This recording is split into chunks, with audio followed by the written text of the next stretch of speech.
नमस्कार साथियों, मैं अनीता श्रीवास्तव आपका हार्दिक अभिनंदन करती हूँ। महर्षि वेदव्यास द्वारा रचित महाभारत के 196वें अध्याय में आज का प्रसंग है व्यास जी का द्रुपद को पांडवों तथा द्रौपदी के पूर्व जन्म की कथा सुनाकर दिव्य दृष्टि देना और द्रुपद का उनके दिव्य रूपों की झांकी करना।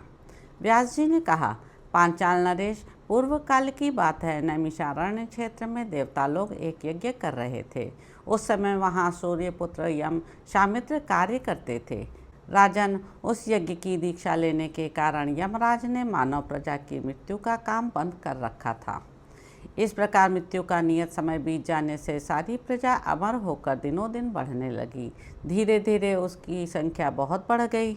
चंद्रमा, इंद्र, वरुण, कुबेर, साध्यगण, रुद्रगण, वसुगण, दोनों अश्वनी कुमार तथा अन्य सब देवता मिलकर जहाँ सृष्टिकर्ता प्रजापति ब्रह्मा जी रहते थे वहाँ गए।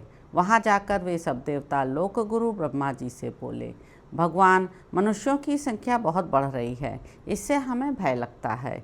उस भय से हम सब लोग व्याकुल हो उठे हैं और सुख पाने की इच्छा से आपकी शरण में आए हैं।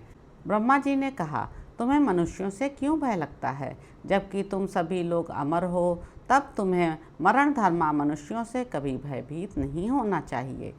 देवता बोले, जो मरणशील थे वे अमर हो गए। अब हम में और उनमें कोई अंतर नहीं रह गया। यह अंतर मिट जाने से ही हमें अधिक घबराहट हो रही है। हमारी विशेषता बनी रहे, इसलिए हम यहाँ आए हैं।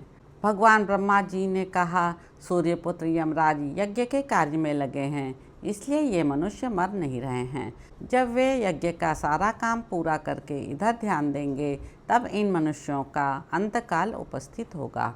तुम लोगों के बल के प्रभाव से जब सूर्य नंदन यमराज का शरीर यज्ञ कार्य से अलग होकर अपने कार्य में प्रयुक्त होगा, तब वही अंतकाल आने पर मनुष्यों की मृत्यु का कारण बनेगा। उस समय मनुष्यों में इतनी शक्ति नहीं होगी कि वे मृत्यु से अपने को बचा सकें। व्यास जी कहते हैं, राजन, तब वे अपने पूर्वज देवता ब्रह्मा जी का वचन सुनकर फिर वहीं चले गए जहाँ सब देवता यज्ञ कर रहे थे। एक दिन वे सभी महाबली देवगण गंगा जी में स्नान करने के लिए गए और वहाँ तट पर बैठे। उसी समय उन्हें भागीरथी के जल में बहता हुआ एक कमल दिखाई दिया। उसे देखकर वे सब देवता चकित हो गए। उनमें सबसे प्रधान और शूरवीर इंद्र उस कमल का पता लगाने के लिए गंगा जी के मूल स्थान की ओर गए। गंगोत्री के पास, जहाँ गंगा देवी का जल सदा ही अविच्छिन्न रूप से झरता रहता है, पहुंचकर इंद्र ने एक अग्नि के समान तेजस्विनी युवती को देखा। वह युवती वहाँ जल के लिए आई थी और भगवती गंगा की धारा में प्रवेश करके रोती हुई खड़ी थी। उसके आंसुओं का एक एक बिंदु जो जल में गिरता था, वहाँ सुवर्णमय कमल बन जाता था।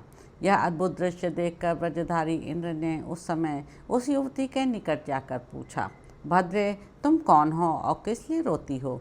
बताओ, मैं तुमसे सच्ची बात जानना चाहता हूँ। युवती बोली, देवराज इंद्र, मैं एक भाग्यहीन अबला हूँ। कौन हूँ, किस लिए रो रही हूँ, यह सब तुम्हें ज्ञात हो जाएगा। तुम मेरे पीछे पीछे आओ, मैं आगे आगे चल रही हूँ। वहाँ चलकर स्वयं ही देख लोगे कि मैं किस लिए रोती हूँ। व्यास जी कहते हैं, राजन, यूँ कहकर आगे आगे जाती हुई उस स्त्री के पीछे पीछे उस समय इंद्र भी गए। गिरिराज हिमालय के शिखर पर पहुंचकर उन्होंने देखा, पास ही एक परम सुंदर तरुण पुरुष सिद्धासन से बैठे हुए हैं। उनके साथ एक युवती भी है। इंद्र ने उस युवती के साथ उन्हें क्रीड़ा विनोद करते देखा। वे अपनी संपूर्ण इंद्रियों से क्रीड़ा में अत्यंत तन्मय हो रहे थे, अतः इधर उधर उनका ध्यान नहीं जाता था। उन्हें इस प्रकार असावधान देख देवराज इंद्र ने कुपित होकर कहा, महानुभाव, यह सारा जगत मेरे अधिकार में है, मेरी आज्ञा के अधीन है। मैं इस जगत का ईश्वर हूँ। इंद्र को क्रोध में भरा देख वे देव पुरुष हंस पड़े। उन्होंने धीरे से आंख उठाकर उनकी ओर देखा। उनकी दृष्टि पड़ते ही देवराज इंद्र का शरीर स्तंभित हो गया। वे ठूठे काठ की भांति निश्चेष्ट हो गए। जब उनकी वह क्रीड़ा समाप्त हुई, तब वे उस रोती हुई देवी से बोले, इस इंद्र को जहाँ मैं हूँ यहीं मेरे समीप ले आओ, जिससे फिर इसके भीतर अभिमान का प्रवेश न हो। तदंतर उस स्त्री ने जो ही इंद्र का स्पर्श किया, उनके सारे अंग शिथिल हो गए और वे धरती पर गिर पड़े। तब उग्र तेजस्वी भगवान रुद्र ने उनसे कहा, इंद्र, फिर किसी प्रकार भी ऐसा घमंड नहीं करना। तुम में अत्यंत बल और पराक्रम है, अतः इस गुफा के दरवाजे पर लगे हुए इस महान पर्वतराज को हटा दो और इसी गुफा के भीतर घुस जाओ, जहाँ सूर्य के समान तेजस्वी तुम्हारे जैसे और भी इंद्र रहते हैं। उन्होंने उस महान का पर्वत की कंदरा का द्वार खोलकर उसमें अपने ही समान तेजस्वी अन्य 4 इंद्रों को भी देखा। उन्हें देखकर वे बहुत दुखी हुए और सोचने लगे, कहीं ऐसा तो नहीं होगा कि मैं भी इन्हीं के समान दुर्दशा में पड़ जाऊं। तब पर्वत पर शयन करने वाले महादेव जी ने आंखें तरेर कर कुपित हो वज्रधारी इंद्र से कहा, शतक्रतो, तुमने मूर्खतावश पहले मेरा अपमान किया है, इसलिए अब इस कंदरा में प्रवेश करूं। उस पर्वत शिखर पर भगवान रुद्र के यूं कहने पर देवराज इंद्र पराभव की आशंका से अत्यंत दुखी हो गए। उनके सारे अंग शिथिल पड़ गए और हवा से हिलने वाले पीपल के पत्ते की तरह वे थर थर काँपने लगे। वृषभ वाहन भगवान शंकर के द्वारा इस प्रकार सहसा गुहा प्रवेश की आज्ञा मिलने पर काँपते हुए इंद्र ने हाथ जोड़कर उन अनेक रूपधारी उग्र स्वरूप रुद्रदेव से कहा, जगद्यो ने आप ही समस्त जगत की उत्पत्ति करने वाले आदि पुरुष हैं। तब भयंकर तेज वाले रुद्र ने हंसकर कहा, तुम्हारे जैसे शील स्वभाव वाले लोगों को यहाँ प्रसाद की प्राप्ति नहीं होती। ये लोग भी पहले तुम्हारे ही जैसे थे, अतः तुम भी कंदरा में घुसकर शयन करो। वहाँ भविष्य में निश्चय ही तुम लोग ऐसे ही होने वाले हो।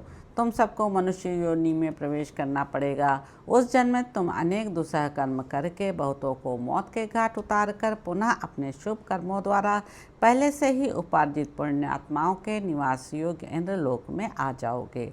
मैंने जो कुछ कहा है वह सब तुम्हें करना होगा। इसके सिवा और भी नाना प्रकार के प्रयोजनों से युक्त कार्य तुम्हारे द्वारा संपन्न होंगे।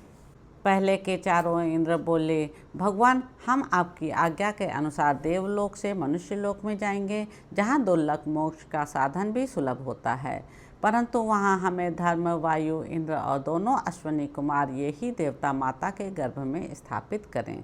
तदंतर हम दिव्यास्त्रों द्वारा मानव वीरों से युद्ध करके पुनः इंद्रलोक में चले जाएंगे।